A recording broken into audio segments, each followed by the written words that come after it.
Hey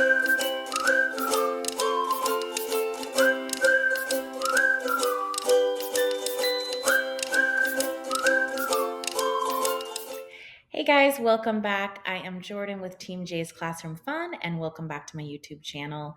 Make sure you like this video and subscribe so you don't miss out on any of my future educational ideas.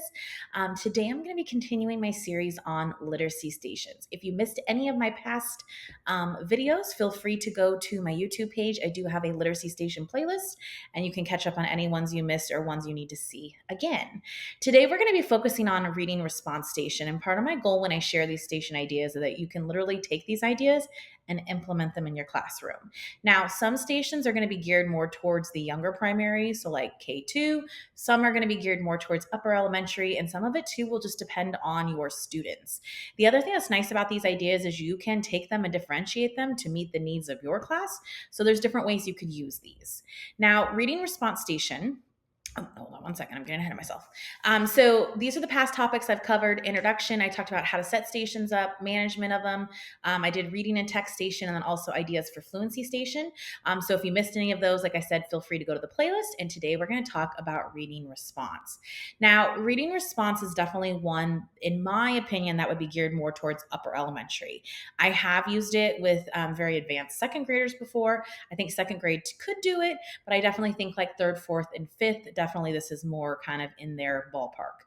Again, it depends on your students. It depends on their needs. You obviously could use this lower grades. You could obviously tweak this a bit, but that's just what I found from my experience.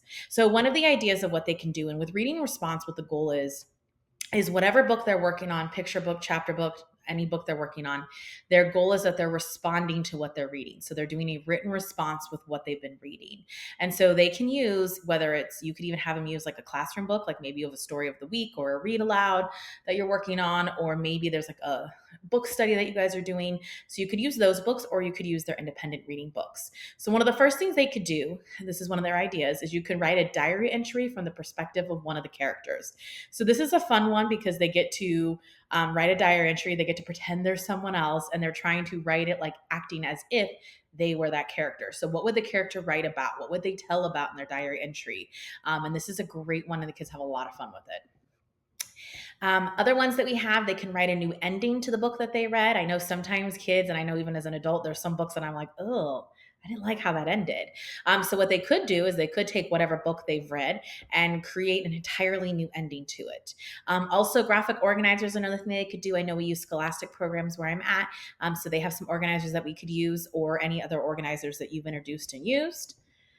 Another idea, this is a fun one too. They could write a newspaper article about an event that happened in the book. So this is a fun one too, where they could pick some special event from the story or some big event that happened, and they have to come up with an article. So they have to have a title for the article. They have to make sure they answer like the typical questions: who, what, when, where, and they get to tell about the event in the article. So this is another fun one.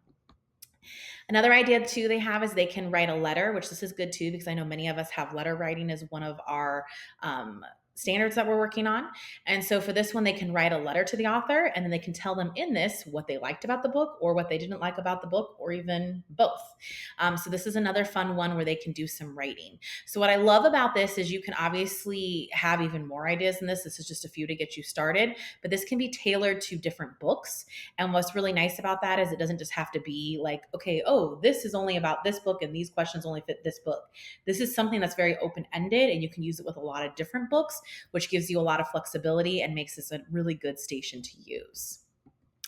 That's what I have for you today. If you have any questions, feel free to leave them below, or you can find me over on Instagram at Team J Classroom Fun. Next time, I'm going to be talking about two different stations. So one of the stations will be vocabulary station, and then the other one will be an informational text or nonfiction station. So make sure you stay tuned for that. Again, click like, hit the bell, and that way you don't miss any future things. Talk to you later.